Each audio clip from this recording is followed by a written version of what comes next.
Alejandro Garnacho tampil gemilang saat Manchester United bermain imbang melawan Bournemouth di Liga Primer. Antoine Semenyo membawa tuan rumah unggul setelah 23 menit, tetapi gol Rasmus Højlund di akhir pertandingan menyelamatkan muka Ruben Amorim sekali lagi di Liga Primer. Penampilannya tidak sepenuhnya meyakinkan, tetapi 1 poin lebih baik daripada tidak sama sekali. Setan Merah membutuhkan semua kepercayaan diri yang bisa mereka dapatkan untuk menghadapi semifinal Liga Eropa yang krusial melawan Athletic Club. Satu pemain yang pasti akan tampil adalah Alejandro Garnacho. Mengingat minimnya penyerang United, hampir dapat dipastikan ia akan masuk dalam starting 11. Sekali lagi, ini bukan kejutan, mengingat seberapa sering ia tampil musim ini. Alejandro Garnacho memiliki penampilan terbanyak dari semua pemain Liga Primer musim ini di semua kompetisi. Pertandingan hari Minggu adalah pertandingan ke-52 Garnacho musim ini di semua kompetisi, yang terbanyak oleh semua pemain Liga Primer pada musim 2024-2025. Hebatnya, di antara 5 liga besar Eropa, hanya bintang Real Madrid dan Uruguay, Fede Valverde, yang memiliki lebih banyak penampilan, 54. Selama ini, ia telah mencetak 10 gol dan memperoleh 5 assist. Bukan hasil yang buruk, meskipun Garnacho akan sangat menginginkan lebih. Di usianya yang baru 20 tahun, ini menimbulkan pertanyaan apakah ia bermain terlalu sering? Apakah Alejandro Garnacho bermain terlalu banyak? Di usia yang masih sangat muda, penting untuk tidak membuat pemain kelelahan. Setelah bermain dalam jumlah menit yang sangat banyak, Garnacho berisiko melakukan hal itu. Pemain Argentina itu tampak sangat lelah saat pertandingan berakhir, yang dicatat oleh para jurnalis.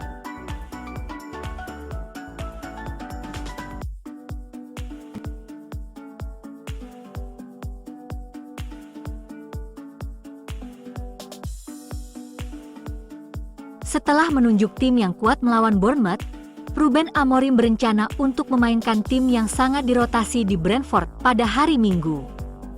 Amorim memilih salah satu tim terkuat yang tersedia dalam hasil imbang 1-1 dengan Bournemouth untuk mempertahankan ritme pertandingan menjelang leg pertama semifinal Liga Eropa di Athletic Bilbao pada hari Kamis.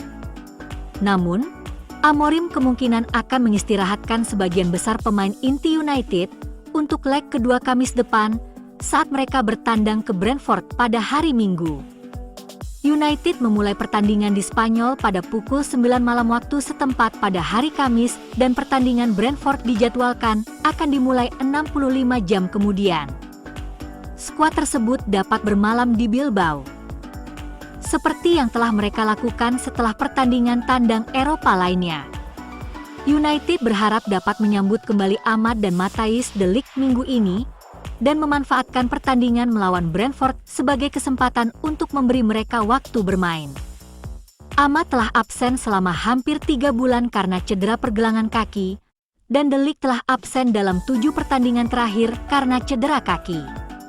Bek kiri Harry Amas dan bek tengah Tyler Fredriksson melakukan debut penuh mereka awal bulan ini, dan Chido Obi masuk untuk penampilan ke-6-nya sebagai pemain pengganti di Bournemouth pada hari Minggu. Luke Shaw bermain selama 90 menit pada pertandingan pertamanya sebagai pemain inti dalam 434 hari di Bournemouth, di mana Jonny Evans berada di bangku cadangan. Evans tidak bermain sejak 18 Desember. 11 pemain akademi lain telah masuk ke bangku cadangan tim utama United musim ini dan belum melakukan debut mereka. Bek kanan Jayden Kamason dan bek tengah Godwill Kukonki adalah pemain pengganti yang tidak digunakan dalam pertandingan leg kedua perempat final Liga Eropa melawan Lyon. Gelandang Toby Collier bisa kembali untuk United minggu ini setelah mengalami masalah kecil 3 minggu lalu.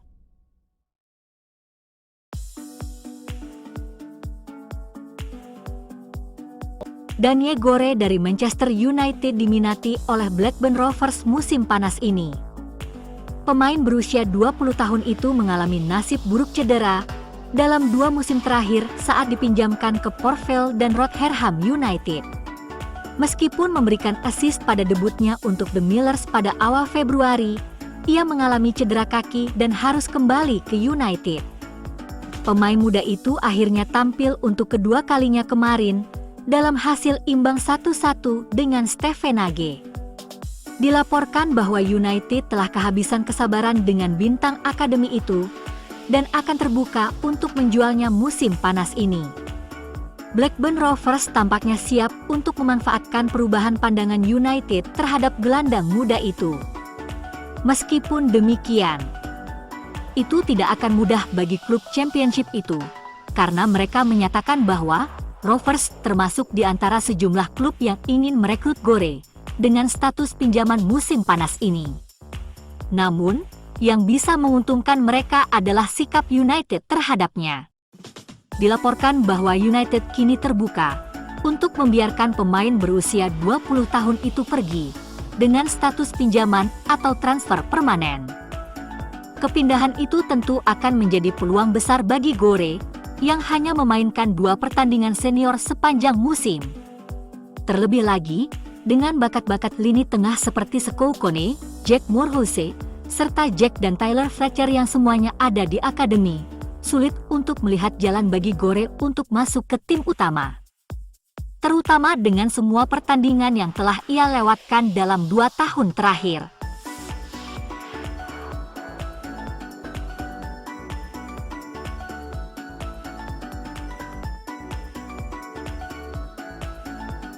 Manchester United terus berupaya untuk segera merampungkan kesepakatan Matheus Cunha, menurut Fabrizio Romano. Rencana tersebut telah dikonfirmasi sejak seminggu lalu. Negosiasi sedang berlangsung mengenai detail kontrak akhir untuk pemain Brasil yang ingin bergabung dengan proyek tersebut. Fakta bahwa Setan Merah terus maju dengan cepat, sesuai dengan narasi dan laporan bahwa MU mampu menggaet Cunha dan gelap tanpa penjualan dan Liga Champions. Ini merupakan hal yang sangat besar. Mereka adalah tambahan minimal yang Amorim butuhkan untuk skuad saat ini.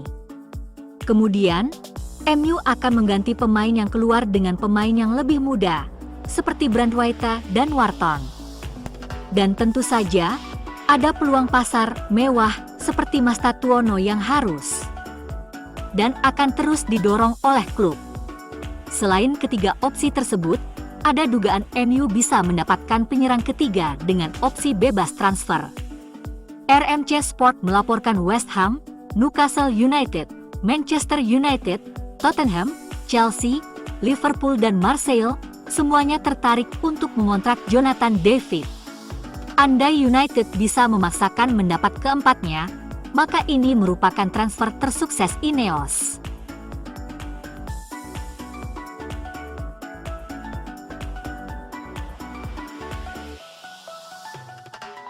Bek sayap kiri asal Denmark, Patrick Dorgu, didatangkan pada bulan Januari dari klub Serie A Lecce. Pemain berusia 20 tahun ini awalnya bermain cukup baik, membombardir sisi sayap kiri dan memberikan lebih banyak energi daripada pemain seperti Diogo Dalot atau Noussair Mazraoui di sisi lemah mereka.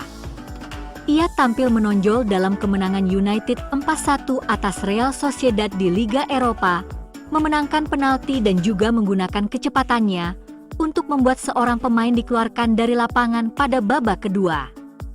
Meskipun demikian, ia merasa sulit beradaptasi dengan kecepatan Liga Primer dan penampilannya menurun sejak bulan lalu.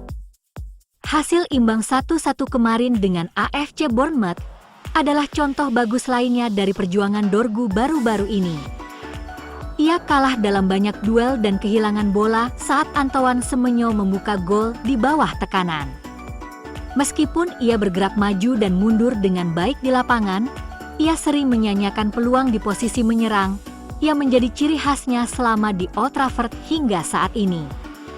Wajar saja jika Dorgu sedang berjuang dan masih terlalu dini untuk menarik kesimpulan signifikan tentangnya. Bergabung di pertengahan musim tidak pernah mudah. Tanyakan saja pada Nemanja Vidic dan Patrice Evra yang awalnya berjuang setelah pindah ke United pada Januari 2006.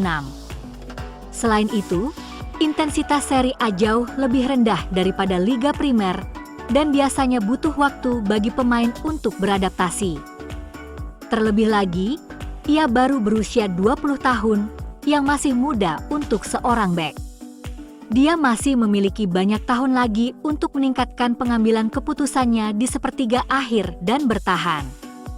Dorgu juga memiliki atribut mentah untuk berhasil di bawah asuhan Ruben Amorim. Ia cepat, kuat, dan dapat bergerak cepat di sayap kiri sepanjang hari. Meskipun sejauh ini ia belum menunjukkan ancaman serangan di Inggris, ia telah menunjukkan bahwa ia memiliki kemampuan mencetak gol dan assist di Italia. Selain itu, perlu diingat bahwa Dorgu terus-menerus bermain dengan pemain lain yang kurang berpengalaman. Ia sering bermain dengan Leny Yoro yang berusia 19 tahun dan di lini serang bersama Alejandro Garnacho yang berusia 20 tahun di depannya. Dorgu akan tahu bahwa ia harus meningkatkan performanya musim depan, sama seperti sebagian besar pemain United lainnya. Ia kemungkinan akan mendukung dirinya sendiri untuk melakukannya setelah pramusim penuh.